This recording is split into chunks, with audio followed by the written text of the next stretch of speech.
Welcome to my channel Afroza dot সম্রাট kitchen. আজকে আমি বানাবো বাংলাদেশি মাছের তেলানি। তো তোমরা ভিডিওটা প্রথম থেকে শেষ পর্যন্ত দেখতে থাকো আমি কিভাবে বানাই। তো তোমরা এটাকে মাছের তেল ঝালও বলতে পারো। তো দেখো এখানে আমি নিয়েছি 500 গ্রাম মতো পাঙাশ মাছ।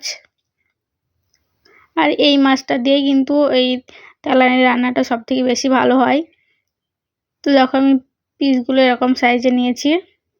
তো মাছগুলোকে ভালো করে ধুয়ে নিয়েছি। তো এখানে দিচ্ছি আমি 1 চামচ লবণ আর 1 চামচ হলুদ গুঁড়ো, আর এখানে দিচ্ছি 1 চামচ তেল।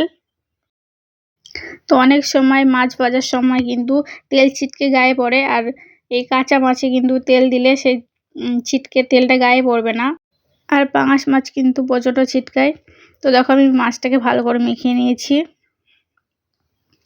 আর আমি কিন্তু কড়াইতে তেল গরম করতে দিয়ে দিয়েছি।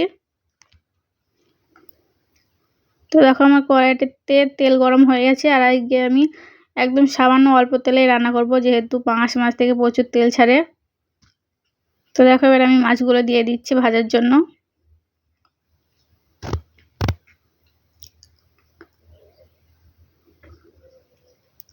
দেখো এক সাইড মাছটা ভাজা হয়ে গেছে, এবার আমি উল্টে দিচ্ছি মাছগুলোকে অপর সাইডটা ভাজার জন্য। খুব বেশি কড়া করে কিন্তু ভাজবো না আমি।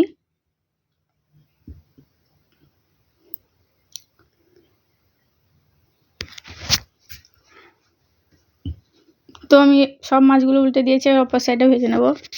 তো দেখো আমাদের মাছ ভাজা হয়ে গেছে, এবার মাছগুলো আমি তুলে নিচ্ছি।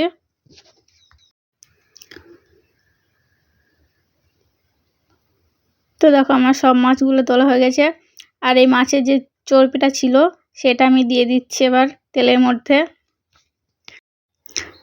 তো মাছের চর্বিটাকে ভালো করে নেড়ে চেড়ে চর্বি থেকে তেলটা বার করে নিয়েছি আমি।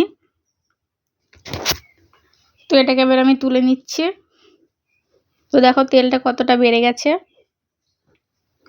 এবার আমি ফোড়নে দিয়ে দিচ্ছি একটা তেজপাতা, একটা লং, দুটো ছোট এলাচ, আর 4টে গোলমরিচ, আর দিচ্ছি আমি একটা পেঁয়াজ কুচি। তো সব কিছুকে একবার ভালো করে নেড়ে চেড়ে হালকা করে ভেজে নেব।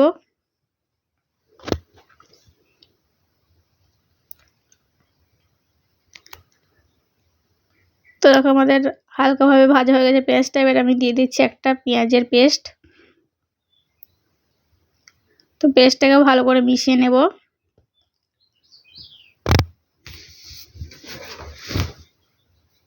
তো এর সাথে আমি দিয়ে দেব 1 চামচ আদা রসুনের পেস্ট, আর সব কিছুকে ভালো করে নেড়ে মিশিয়ে এটাকে ভালো করে ভেজে নেব, যাতে পেঁয়াজ আর আদা রসুনের কাঁচা গন্ধটা চলে যায়। তো দেখো আমাদের ভালো করে মশলাটা ভাজা হয়ে গেছে, এবার আমি দিয়ে দিচ্ছি একটা টমেটো কুচি। এখানে আমি একটা বড় সাইজের টমেটো নিয়েছিলাম, আর দিচ্ছি আমি 1 চামচ লবণ। সব কিছুকে আরেকবার ভালো করে নেড়ে চেড়ে মিশিয়ে নেব, আর এটাকেও ভালো করে ভেজে নেব।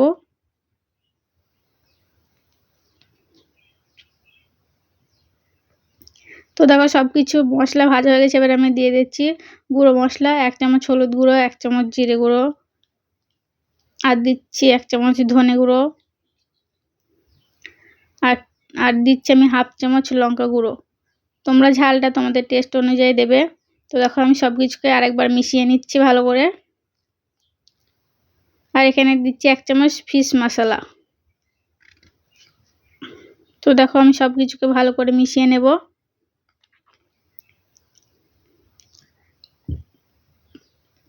আর এখানে আমি সামান্য কিছুটা পানি দিচ্ছি, যাতে মশলাটা পুড়ে না যায়।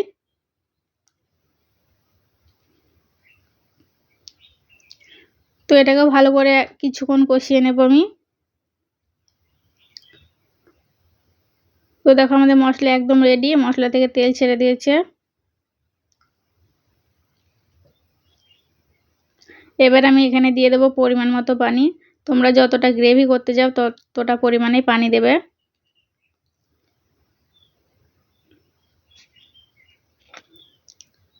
তো দেখো আমার পানি দেওয়া হয়ে গেছে, এবার সব কিছু ভালো করে মিশিয়ে নেব।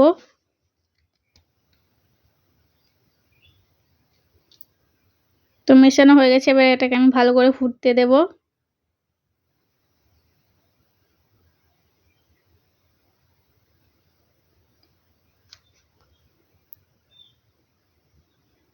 তো দেখো আমাদের গ্রেভিটা ফুটে গেছে, এবার ভেজে রাখা মাছগুলো আমি দিয়ে দিচ্ছি।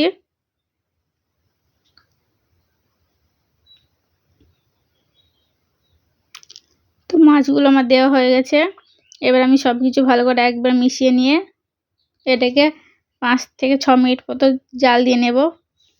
তো দেখো আমি 5 মিনিট পরে ধনেপাতা কুচি দিয়ে ভালো করে নেড়ে চেড়ে মিশিয়ে এটাকে নামিয়ে নেব। তোমরা যদি গ্রেভিটা কম করতে চাও তাহলে কিন্তু আরও কিছুক্ষণ জাল দিয়ে নেবে। তো দেখো আমি গ্যাসটাকে বন্ধ করে দেব আর এটাকে ঢেলে নেব। তো দেখো আমি মাছটা ঢেলে নিয়েছি আর দেখতে কতটা সুন্দর হয়েছে আর খেতে কিন্তু দারুণ হয়েছিল। তোমরা কিন্তু এরকমভাবে অবশ্যই একবার মাছের তেলানি বানিয়ে দেখবে বাড়িতে, খেতে কিন্তু অসাধারণ লাগে। তো আজকের ভিডিওটা কেমন হয়েছে আমাকে অবশ্যই জানিও।